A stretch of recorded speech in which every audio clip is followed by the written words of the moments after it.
Hello friends, welcome to the India news destroyer. This is चेतन।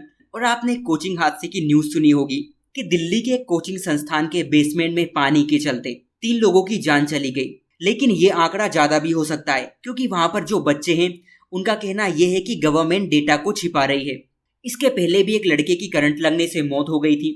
जो बच्चे system बदलना चाहते हैं, अगर वही सिस्टम का शिकार हो जाए तो आप इसे क्या कहेंगे? क्योंकि प्रशासन की गलती से अगर किसी की जान जाए तो आप उसे मौत कहेंगे या फिर हत्या? ये घटना बताती है कि मासूमों की जान से किस तरह खिलवाड़ किया जा रहा है। प्रशासन की लापरवाही, कोचिंग माफियाओं की दादागिरी और भ्रष्टाचार ने न जाने कितने लोगों की जान ले ली। लेकिन हम जिम्मेदार किसे मानेंगे? कोचिंग संस्थान के मालिकों को मानेंगे, जिला प्रशासन के अधिकारियों को मानेंगे, विधायक को मानेंगे, सांसद को मानेंगे, मुख्यमंत्री को मानेंगे या फिर प्रधानमंत्री को? लेकिन जो भी इसमें इन्वॉल्व हैं, अगर उन पर कार्रवाई नहीं हुई तो आप मान के चलना कि न्याय नहीं मिला और इस तरह की घटनाएं फ्यूचर में भी हो सकती है।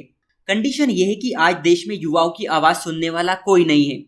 यही रीजन है कि भारत के बच्चे इस तरह की समस्या से जूझ रहे हैं। आपको अगर याद हो तो नीट घोटाले वाले वीडियो में हमने इस बात पर डिस्कशन किया था कि यूथ का रिप्रेजेंटेशन ही ज्यादा नहीं है, तो उनके लिए संस्थागत लड़ाई लड़ेगा कौन? ना तो उनकी बात सुनी जाती है, जब वे सड़कों पर आते हैं तो पुलिस उन्हें भगा देती है, ना तो परीक्षाएं ढंग से होती है और ना ही रोजगार के ठिकाने। लॉ एंड ऑर्डर के नाम पर पीसफुली प्रोटेस्ट तक नहीं करने दिया जाता।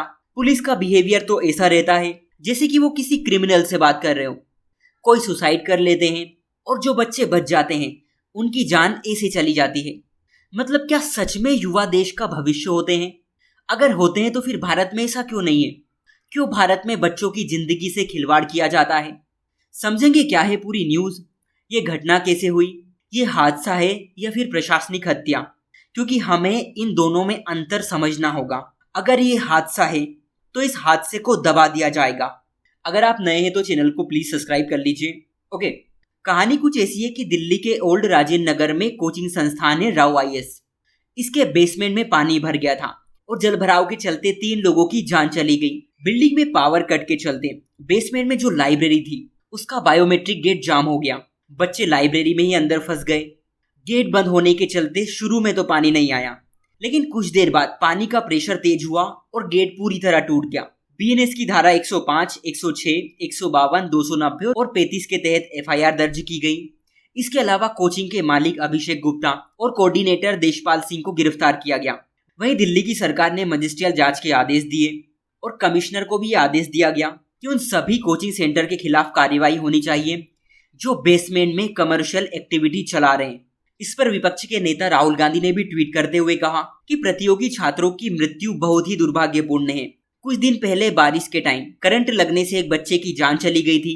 ये इंफ्रास्ट्रक्चर कोलैप्स का कंबाइंड फेलियर है। वहीं आम आदमी पार्टी की राज्यसभा सांसद स्वाति मालीवाल ने भी ये कहा कि ये आपदा नहीं बल्कि हत्या है। दिल्ली सरकार के बड़े बड़े लोगों के खिलाफ एफआईआर दर्ज होनी चाहिए।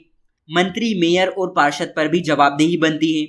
बच्चों के घर वालों को 1-1 करोड़ का मुआवजा मिलना चाहिए। लेकिन सबसे बड़ी बात यह है कि जो बच्चे दिल्ली में प्रोटेस्ट कर रहे हैं, हमें उनकी बात को भी सुननी होगी। उनका ये कहना है कि कोचिंग सेंटर के आसपास पानी जमा होने की समस्या बहुत पुरानी है। ड्रेनेज की सही व्यवस्था नहीं है और साफ सफाई भी ठीक तरह से नहीं होती।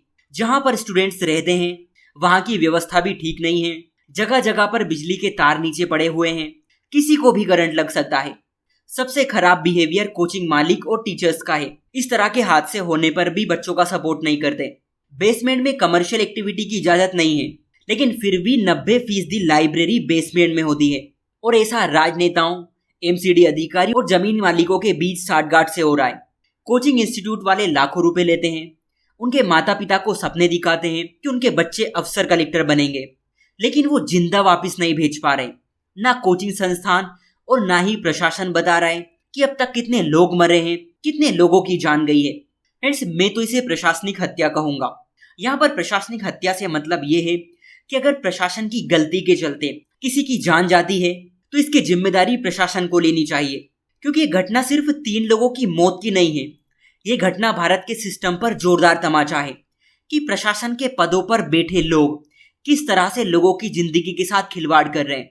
ये सिर्फ दिल्ली की नहीं, पूरे भारत की बात है। हर साल ना जाने जलभराव के चलते कितने लोगों की जान चली जाती है। सबको पता है समस्या के बारे में, और इन समस्याओं को ठीक करने के लिए आपसे टैक्स भी वसूला जाता है, आपसे वोट भी लिया जाता है। लेकिन हम आम लोगों को मिलता क्या है? जिन लोगों ने जान गंवाई है उनके माँ बाप पर क्या बीत रही होगी। हम इमेजिन भी नहीं कर सकते कि वो लोग कितने तड़प तड़प कर मर रहे होंगे। ना जाने किस तरह पाल पोस के बड़ा किया जाता है बच्चों को, लेकिन भारत का सिस्टम एक ही झटके में सब कुछ तबाह कर देता है। ये कैसा विकसित भारत बना रहे हैं हम, जहां लोगों की जान की कोई कीमत नहीं, जहां नालियां तक साफ नहीं होती, पता नहीं चलता सड़क में गड्ढे हैं या गड्ढों में सड़क बनी हुई है। क्या कोचिंग के मालिकों को नहीं पता था कि वहां पर जलभराव की समस्या है?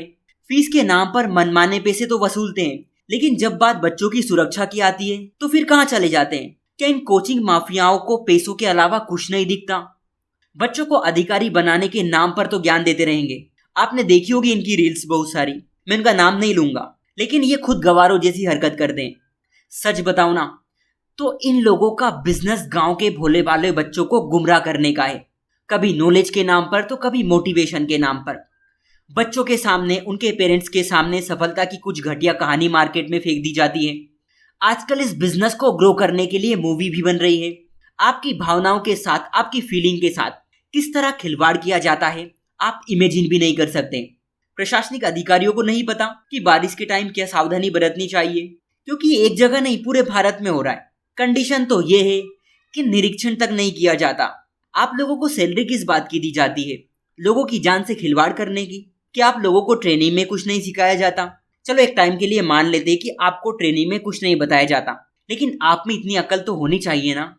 जनप्रतिनिधियों को भी शर्म आनी चाहिए कि देश के ज्यादातर हिस्सों में समस्या बनी हुई है, ना तो सफाई होती है, ड्रेनेज सिस्टम को ठीक करने के लिए कुछ नहीं किया जाता। सीधे सीधे पता चलता है कि प्रशासनिक चूक है, और इसके पीछे एक ही रीजन है, भ्रष्टाचार। नगर निगम के अधिकारी और कोचिंग वालों की मिली भगत के बिना ऐसी लापरवाही पॉसिबल नहीं है। जिन लोगों की जान गई है ना, उनके पीछे जितनी जिम्मेदार सरकार है उतने ही जिम्मेदार कोचिंग संस्थान भी है। कहने को तो अपने देश में हर तरह के नियम कानून है, लेकिन वे कागजों पर ही है, क्योंकि जमीनों पर तो मासूम लोगों की जिंदगी से खिलवाड़ किया जा रहा है। अर्बन प्लानिंग के नाम पर अतिक्रमण हटाया जाना चाहिए था, लेकिन ये लोग तो अतिक्रमण को बढ़ावा दे रहे हैं। जब प्रशासन खुद ही नियम कानून का उल्लंघन करे तो आम लोगों से ऐसी उम्मीद क्यों करे कि वो भी लॉ एंड ऑर्डर बना के रखे? इन सब का असर ना लोगों पर पड़ता है। साफ सफाई नहीं होने के चलते लोग बीमार हो जाते हैं, लोगों के घरों में पानी भर जाता है और लोग बेघर हो जाते हैं। और अब तो हद हो गई यार, मतलब क्या इन लोगों को थोड़ी भी शर्म नहीं आती? इन लोगों को नींद कैसे आ जाती होगी काम चोरी करके? कंपनसेशन तो इतना कम दे रहे हैं जैसे देकर एहसान कर रहे हो। जब ये घटना हुई तभी इन लोगों की नींद क्यों खुली, मुझे ये समझ नहीं आता। इससे पहले लोग क्या कर रहे थे? क्या वेट कर रहे थे कि जब तक किसी के घर वालों को तबाह ना कर दे तब तक ही एक्शन नहीं लेंगे? सबसे बड़ी बात, कोई भी घटना होती है तभी एक्शन लेते हैं, और वो एक्शन भी शॉर्ट टर्म का होता है, ताकि बातों को दबा दिया जाए। और जैसे ही बातें एक बार दब जाती है, लोग फिर से अपने मनमानी करने लग जाते हैं।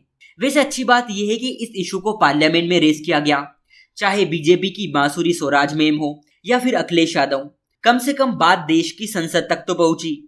हालांकि सेंट्रल गवर्नमेंट ने इसका प्रॉपर आंसर नहीं दिया, क्योंकि कांग्रेस की तरफ से पूछा गया था कि कोचिंग सेंटर्स जो माफिया बन गए हैं, गवर्नमेंट उनके खिलाफ क्या कदम उठा रही है। कांग्रेस ने यह सवाल भी किया था कि अभी तक कितने बच्चों ने सुसाइड की है।